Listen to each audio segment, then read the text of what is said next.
इस समय की सबसे बड़ी न्यूज भारत और इजराइल को लेकर आ रही है।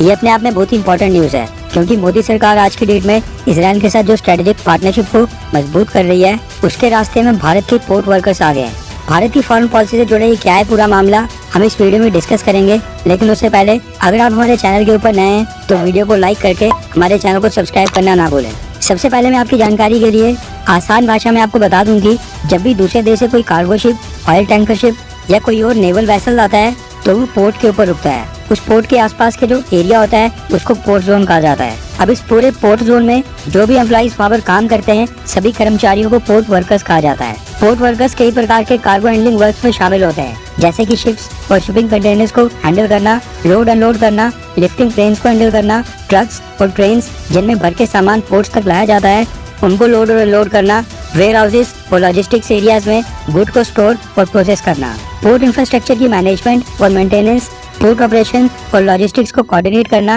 ये सारा काम पोर्ट वर्कर्स का ही होता है।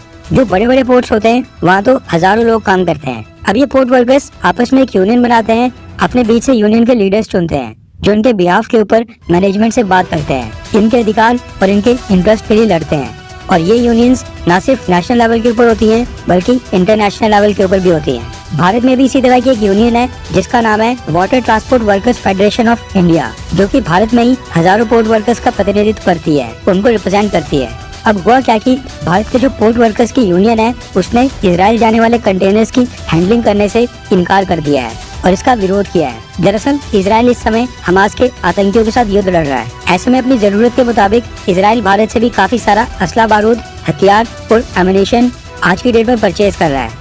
अब ऑब्वियस सी बात है कि ये जो हथियारों से भरे कंटेनर्स भारत से इजराइल जाने हैं, इनको भी भारत के पोर्ट वर्कर्स ने हैंडल करना है। लेकिन जो भारत के पोर्ट वर्कर्स की यूनियन है, यानी कि water transport workers federation of India, उसने इजराइल जाने वाले हथियारों के कार्गो को हैंडल करने से इनकार कर दिया है। और इसका कारण दिया है कि इजराइल जो वहाँ पर आज की डेट में हिंसा कर रहा है, फेडरेशन उसके खिलाफ है।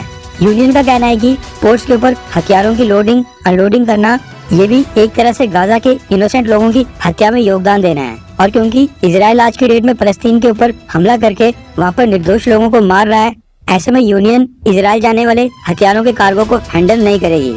इसके साथ ही यूनियन ने ये भी कहा है कि वो फ्री फलस्तीन को सपोर्ट करते हैं और इस युद्ध में इमीडिएट तरीके से सीजफायर की मांग करते हैं। रिपोर्ट के मुताबिक water transport workers federation of India ने एक स्टेटमेंट जारी की है जो कि इजराइल और गाजा में हो रही हिंसा की निंदा करती है और कॉन्फ्लिक्ट का शांत तरीके से समाधान निकालने की मांग की है। इसके साथ ही फेडरेशन ने अपने मेंबर से अपील करके कहा है कि फलस्तीन या फिर इजराइल दोनों जगह जाने वाले कंटेनर्स में अगर मिलिट्री इक्विपमेंट है तो उसको हैंडल ना किया जाए। Water transport workers federation of India ने अपने स्टेटमेंट में गाजा का समर्थन किया है, फलस्तीन का समर्थन किया है और गाजा में जो सिविलियंस, महिलाओं और बच्चों की हत्या हो रही है उसकी निंदा करते हुए उसका कड़ा विरोध किया है। अब जो देश के 11 मेजर पोर्ट्स हैं, वहाँ पर इस फेडरेशन के 3500 वर्कर्स हैं और सभी वर्कर्स के लिए फेडरेशन ने दिशा निर्देश जारी किए हैं और उनसे अपील की है कि इजराइल जाने वाले मिलिट्री इक्विपमेंट को हैंडल ना किया जाए। इसके साथ ही स्टेटमेंट में भारतीय सरकार को भी ये कहा गया है कि भारतीय सरकार इस पूरे कॉन्फ्लिक्ट में किसी भी पक्ष को हथियार सप्लाई ना करे, ना ही इजराइल को और ना ही फलस्तीन को। अब आप सोचिए कि एक तरफ भारत की सरकार है जो इस मसले में न्यूट्रल अप्रोच रख रही है, इजराइल और फलस्तीन दोनों को अपनी अपनी जगह सपोर्ट कर रही है और इजराइल को हथियार देना तो एक स्ट्रेटेजिक फैसला है, क्योंकि कारगिल युद्ध के समय भी इजराइल ने भारत की काफी मदद की थी और कल को अगर फिर से ऐसी स्थिति आ सकती है जब हमें इजराइल की मदद की जरूरत पड़े। लेकिन वहीं पर दूसरी तरफ भारत में ही यूनियंस हैं जो खुलेआम फलस्तीन के सपोर्ट में आ रही हैं और इजराइल जाने वाले कार्गो को हैंडल करने से इनकार कर रही हैं। इस पूरे मसले के ऊपर आपकी क्या राय है, नीचे कमेंट करके जरूर बताएं।